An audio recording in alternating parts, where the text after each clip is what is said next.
말씀의 제목이 해산의 고통과 기쁨이라 그랬습니다. 이것을 주님은 오늘 성경에서 비유로 말씀하셨다 그랬지요. 여러분이 소망을 어디에 두고 있느냐에 따라서 여러분의 판단이 달라지고 선택이 달라지고 여러분이 살아가는 인생의 가치관이 달라질 겁니다. 그리고 거기에 따른 행동이 나올 겁니다. 그래서 우리가 하나님의 자녀로 살면서 또 정말 하나님이 우리를 전도자로 부름받은 것을 안다면 여러분의 관심이 그리스도 복음과 하나님 나라가 되기를 진심으로 축복합니다. 여러분의 삶의 중심이 정말로 복음이 되면, 복음 중심이 되면 여러분의 모든 일들은 하나님의 나라를 이루는 일이 되고요, 하나님께 쓰임받는 일이 되는 겁니다.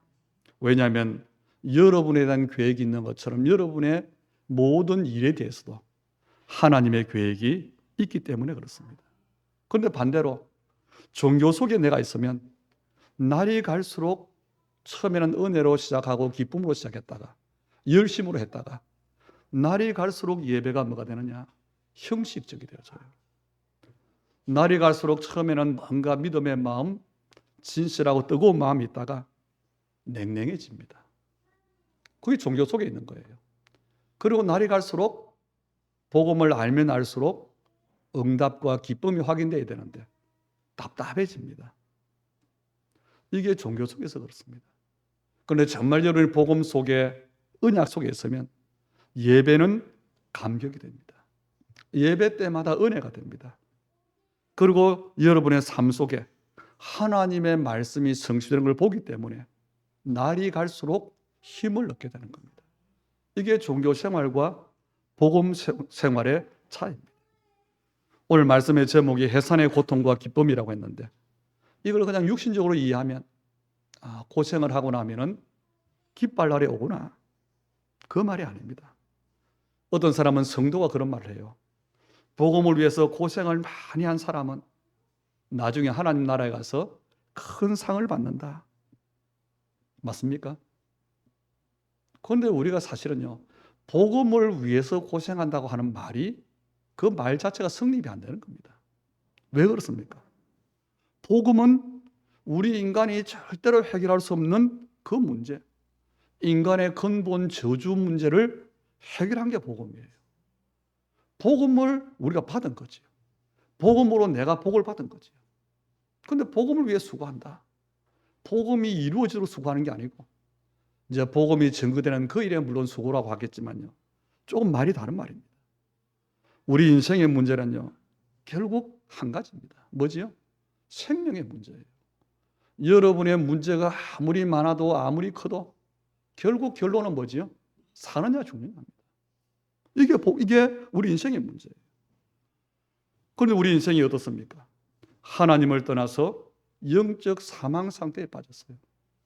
그래서 영적인 존재가 육신이 된 것, 이게 결국 우리 인생의 문제입니다.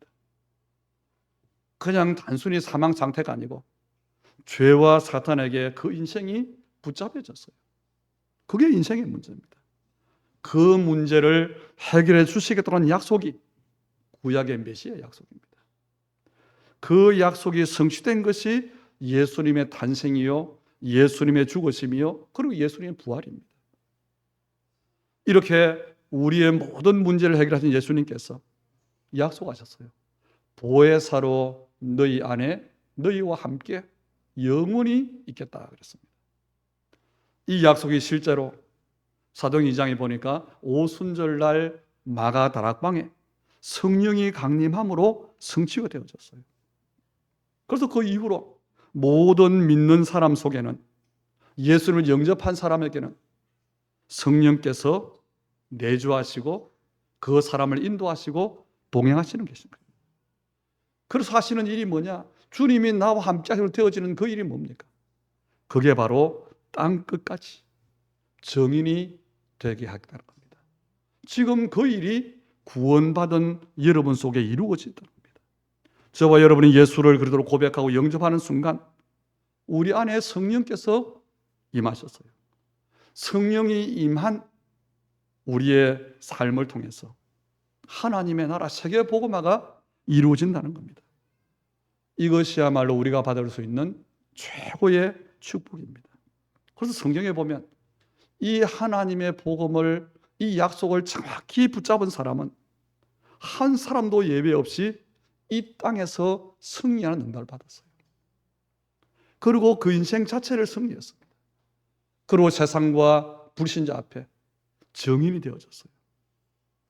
오늘 주님께서 조금 어려운 말씀하셨죠. 조금 있으면 너희가 나를 보지 못할 것이요, 조금 있으면 너희가 나를 보리라. 제자들이 이 말씀을 알아듣지를 못했어요. 왜 그렇습니까? 바로 조금 전에 제가 말씀드린 그 복음 언약의 성취를 두고 하신 말씀입니다. 제자들을 부르실 때에 미리 이 말씀을 알아들었으면 돼요. 미리 예수님이 그리스도시구나 알고 따라왔으면 이런 일이 없겠지요. 이 말씀이 이해가 됐겠지요. 그런데 일단은 제자들이 부름받을 때는 예수님을 누구로 알고요? 능력을 행하시는 위대한 스승으로 알고 따라온 겁니다. 그리고 시간이 한참 지났어야 사람들이 나를 누구로 하느냐, 너희는 나를 누구로 하느냐, 그것도 하나님께서 은혜를 주심으로 고백한 거잖아요. 그래서 복음은 은혜 받은 사람에게는 너무나 쉬운 것입니다. 그런데 은혜 받지 못한 사람에게는 절대로 이해가 안 되는 사람입니다. 그래서 복음을 하나님의 비밀이라고 하는 겁니다. 그런데 여러분이 또 제가 복음으로 답을 얻고 복음 하나님의 나라의 언약으로 결론을 냈다는 것은요, 정말 이 땅에 내 삶이 어떻든 간에 하나님이 내게 주신 그 언약으로 소망을 삼고 있다는 것은요, 이것보다 더 큰 축복이 없는 겁니다. 그런데 우리는 작은 것에 넘어서지 못합니다. 왜 그럴까요? 큰 것을 보지 못하니까 그래요. 너 왜 늘 작은 일에 있느냐? 큰 것을 보지 못하니까. 저는 우리나라가 아주 작은 나라요, 힘없는 나라인 줄 알았어요. 그런데 복음 때문에 조금 밖에 나가니까 우리나라가 대단한 나라예요. 크기로 봐도 작은 나라가 아니에요. 물론 큰 나라들이 있지만 그로 힘없는 나라가 아니에요. 인구가 100만, 1000만 안 되는 나라가 엄청 많아요. 그런데 우리는 늘 그 안에만 있으면 어떻게 되겠습니까? 그것을 보지 못하는 겁니다. 예수를 믿고 응답을 받으면서도 늘 우리는 남과 비교하고 남의 잘 되는 걸 시기하고 내가 안 되는 걸 낙심하고. 왜 그렇습니까? 그것은 영적으로 너무 가난해서 그래요. 만왕의 왕이시요 만주의 주 되신 그 하나님께서 그리스도 예수 안에서 하늘과 땅에 속한 모든 복을 여러분에게 주신 겁니다. 이 땅에 구원받은 하나님의 자녀보다 더 축복된 인생이 있을까요, 없을까요? 없어요. 왜 그렇습니까? 하나님이 절대로 주신 구원받은 여러분, 이 행복이 있는데, 그래서 구원받은 사람보다 사실은 더 행복한 사람이 없어요. 그리스도 복음 아는 사람보다 더 수준 높은 사람이 없습니다. 그런데 그걸 모르니까 우리는 자꾸 다른 걸 보는 거죠. 왜 그렇습니까? 땅의 것을 보니까 그렇습니다. 예수를 믿으면서 교회를 다니면서 근심과 염려가 끊이지 않고 다툼과 시기와 원망이 늘 있고. 왜 그럴까요? 한마디로 내가 없어서 그래요. 내가 못 가져서 그래요. 더 정확히 말하면 하나님께서 주셨는데 못 가졌다고 내가 생각하기 때문에 그렇습니다. 못 가진 사람들이 하는 특징이 있잖아요. 모든 일이 시비입니다. 모든 일이 불평입니다. 모든 일이 원망입니다. 우리에게는 하나님이 주신 절대 행복이 있습니다. 그런데 우리는 그걸 못 보니까 자꾸만 세상이 주는 행복, 세상이 주는 상대적인 행복, 그 속으로 들어가려고 하는 거예요. 예수 그리스도 우리 주님은 창조주 하나님이십니다. 예수 그리스도로 말미암은 이 구원은 하나님의 절대적이고 완전한 것입니다. 그래서 주님 안에 주시는 하나님의 평안, 하나님의 행복, 이거는 환경이나 세상의 어떤 것과도 상관없는 절대적인 것입니다. 절대적이라고 하는 말은요, 비교 대상이 없다는 말이에요. 세상 사람들의 행복의 기준이 어디 있습니까? 소유에 있잖아요. 많이 가진 것. 다른 사람보다 내가 건강을 많이 가진 것. 다른 사람보다 내가 돈을 많이 가진 것. 다른 사람보다 내가 힘을 많이 가진 것. 그게 행복이잖아요. 그런데 우리의 기준은 아닙니다. 하나님과의 관계에 있고 하나님과의 약속에 있습니다. 오늘 성경에서 우리가 먼저 봐야 될 것이 있지요. 십자가 사건이 뭡니까? 구약 성경에 예언된 메시아, 그분이 이 땅에 역사 가운데 오셨어요. 그분이 십자가에 죽으셨습니다. 그리고 사흘 만에 부활하셨습니다. 바로 예수님입니다. 이 예수님의 탄생과 십자가의 죽으심과 부활 사건은 단순한 한 개인이 이 땅에 왔다가 고난당하고 죽은 사건이 아닙니다. 하나님의 구원 사건입니다. 다시 말하면 지상 최대의 사건이요, 최고의 사건입니다. 왜 그렇습니까? 이 사건은 우리 인간의 근본 문제를 해결한 사건이에요. 사람으로 절대 불가능한데 하나님의 창조적인 권능의 사건이에요. 우리에게는 재창조가 일어난 그 사건입니다. 그렇다면 지상 최대의 이 사건의 주인공이 누굴까요? 물론 주님이겠지요. 그런데 가장 이 사건의 혜택을 받은 사람은 누굴까요? 바로 구원받은 저와 여러분입니다. 하나님은 지금도 이 구원 역사를 중심으로 우리 인생들을 움직입니다. 그리고 우주를 움직입니다. 우리 인간의 역사를 움직이고 계십니다. 그 하나님의 구원 역사의 시간표 속에 저와 여러분이 들어와 있다는 사실을 알아야 되는 겁니다. 그리고 우리에게 그 일에 정말로 정인이 되게 하시는 겁니다. 그 방법이 우리와 영원히 주님이 함께 하시는 것인데 그게 바로 성령이라는 겁니다. 예수님은 하나님이시지만 인간의 몸을 입고 동행하셨어요.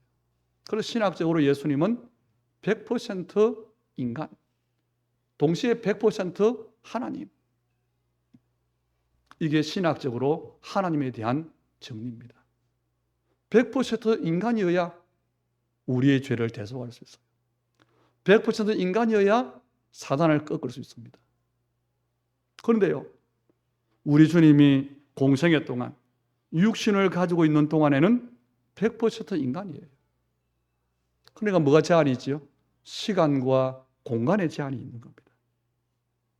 몸이 여기 있는데 그래서 영원히 함께 하실 수가 없는 거예요.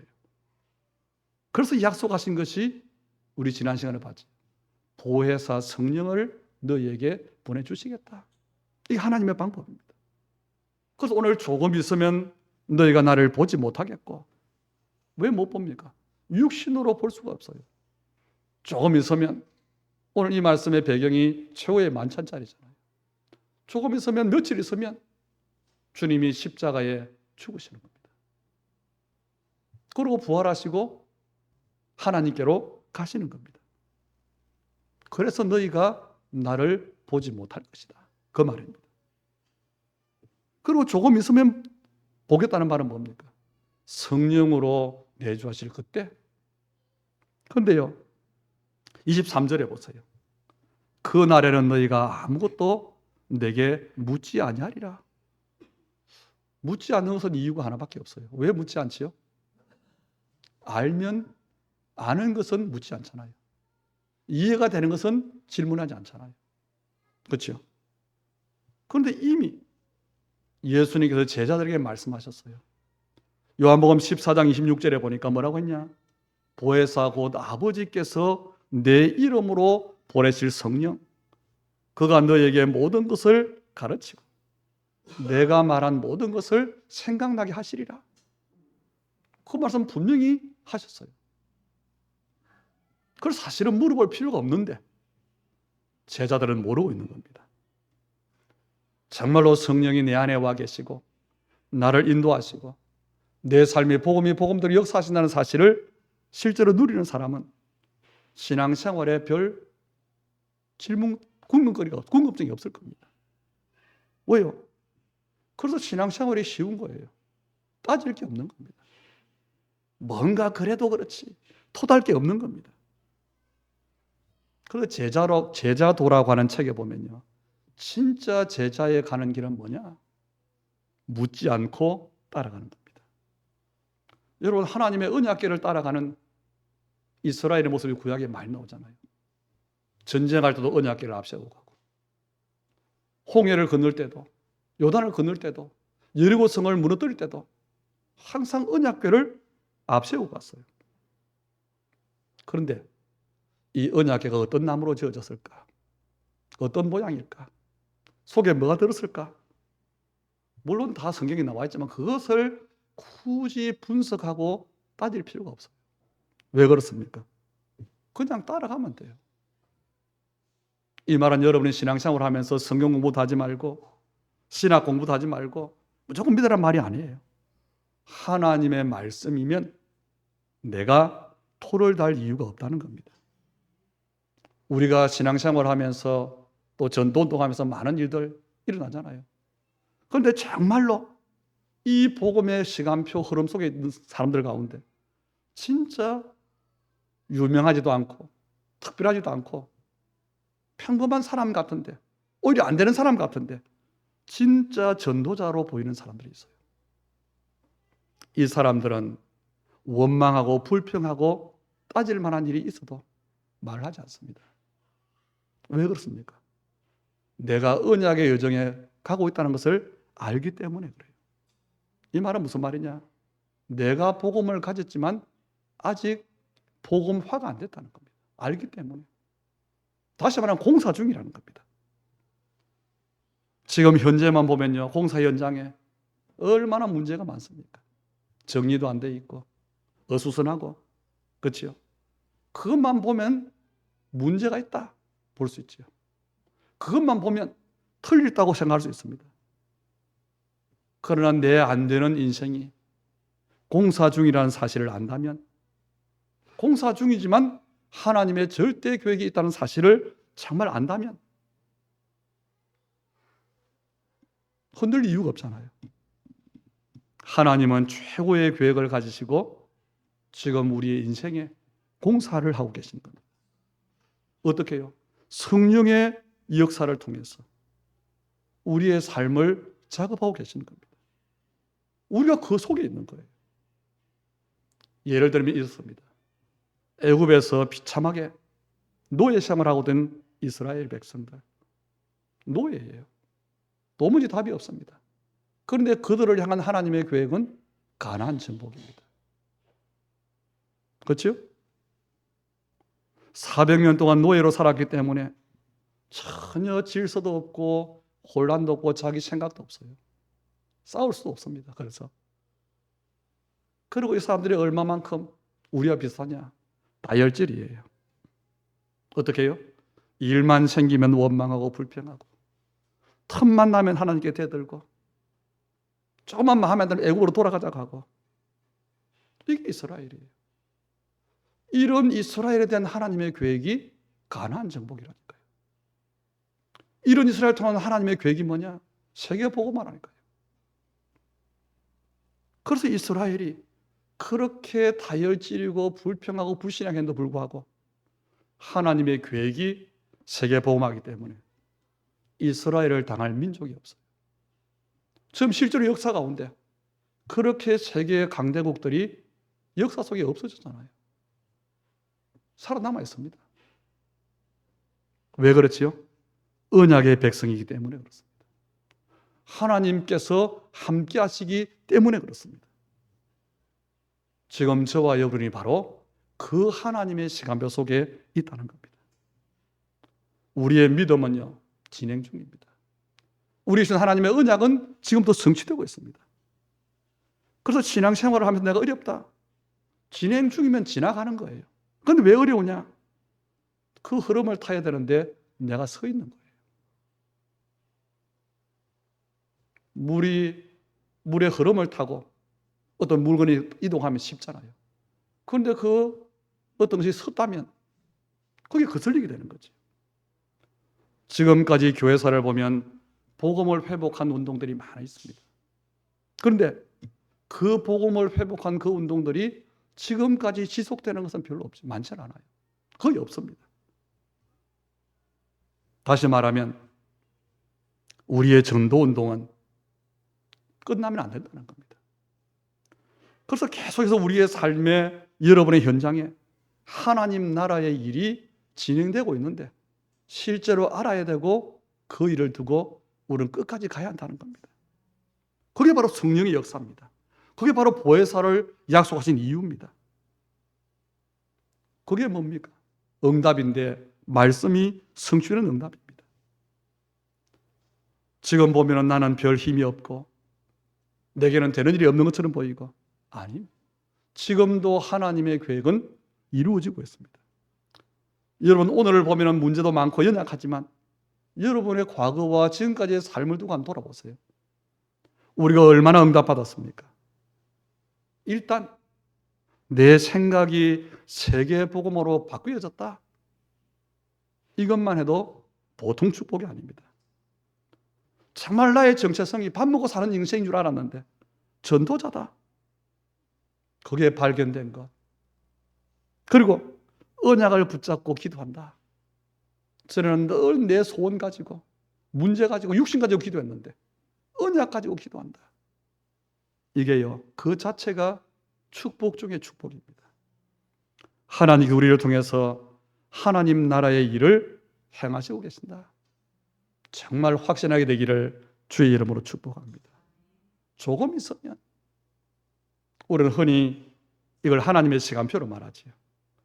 그래서 사실 우리가 핑계하면서 사실 하나님의 시간표 말을 씁니다. 하나님의 시간표가 안 돼서 그래. 기다리면 돼. 물론 맞는 말이지요.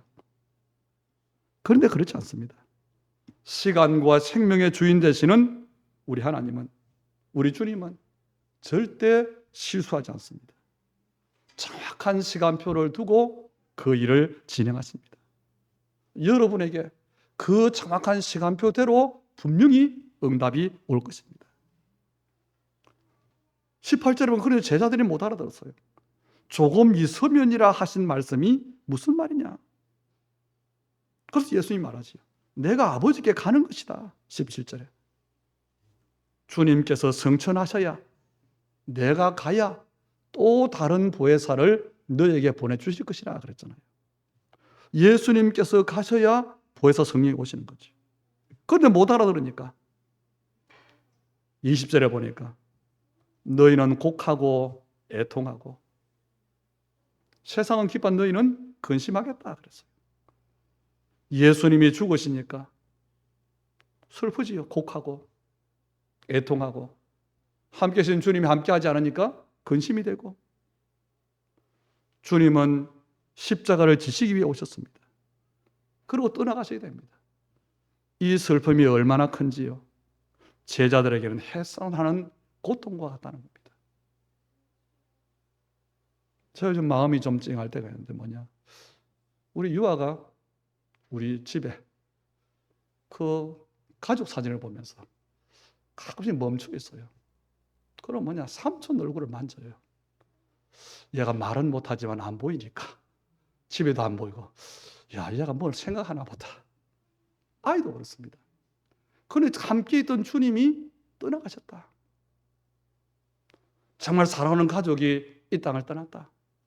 그걸 우리가 말로 표현할 수 없잖아요. 여자들이 아이를 낳을 때 요즘은 보니까 수술도 하고 또 무통 그걸로 하더라고요. 그런데 아이 낳을 때마다 여자들이 하는 소리 있잖아요.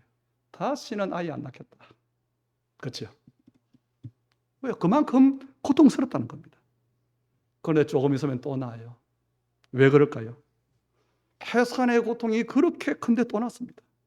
왜요? 해산의 고통보다 생명의 기쁨은 비교할 수 없기 때문에 그래요.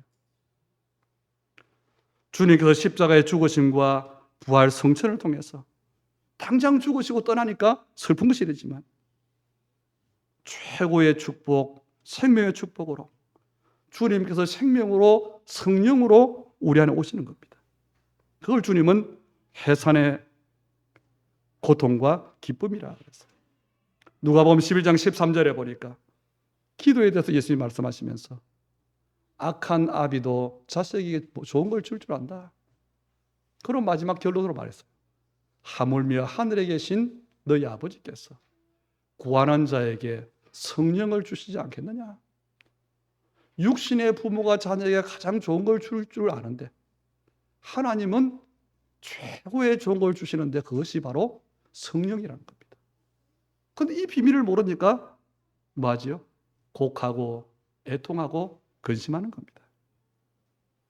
그런데 약속하신 대로 영원히 함께 하시는 그 약속대로 주님이 영원히 함께하는 이 약속이 성취되려고 하기 위해서는 아까 말한 시간과 공간이 초월되어야 돼요.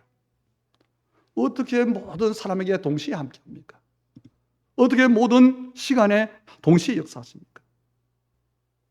사도행전 2장 1절로 4절에 보니까 오순절 날에 성령이 강림했어요. 그리고 각 사람 위에 임했습니다. 이게 성령의 역사입니다. 그래서 20절에 너희는 곡하고 애통하고 근심하겠지만 그게 끝이 아니고 너희 근심이 도리어 뭐가 돼요? 기쁨이 되리라 그랬어요. 그걸 비유로 말한 겁니다. 21절에 여자가 해산하게 되면 그때가 이르렀으므로 근심하나 아기를 낳으면 세상에 사람 난 기쁨으로 인하여 그 고통을 다시 기억하지 아니하느니라. 아직도 고난 중간이 되면요, 필리핀 같은 나라에서는 주님의 고난에 동참한다고 하면서 십자가를 끌고 다니는 사람이 있어요. 더 심한 사람은 어떻게 하느냐? 십자가에 실제로 자기 손에 못을 박는 사람도 있어요. 그래서 뭐라고 하느냐? 그 무거운 십자가를 지고 기어가요. 무릎이 까지도록. 그러면서 말합니다. 주님의 십자가에 내가 동참한다. 그건요, 생명이 뭔지를 몰라서 하는 말입니다. 성령의 역사가 뭔지를 모르는 사람의 행위예요. 22절에 보세요. 지금은 너희가 근심하나 내가 다시 너희를 보리니 너희 마음이 기쁠 것이요 너희 기쁨을 빼앗을 자가 없으리라. 우리가 구원받은 것, 우리 안에 주님께서 성령으로 내주하신 것, 이걸 정말 알면 기쁨입니다. 그래서 아무도 빼앗을 수 없는 겁니다. 그런데 실제로 어떻습니까? 너무나 많은 성도들이 이 기쁨을 빼앗기고 있어요. 성령 충만의 약속을, 언약을 붙잡지 못하니까 나와 상관없는 것으로 생각합니다. 영적인 일을 별 가치 없는 것으로 생각을 합니다. 심지어 옛날에 전도사 때는요, 예수 믿고 구원받으라고 하니까 내가 10원 줄게 뭐 이런 사람도 있어요. 지금도 그런 사람이 있습니다.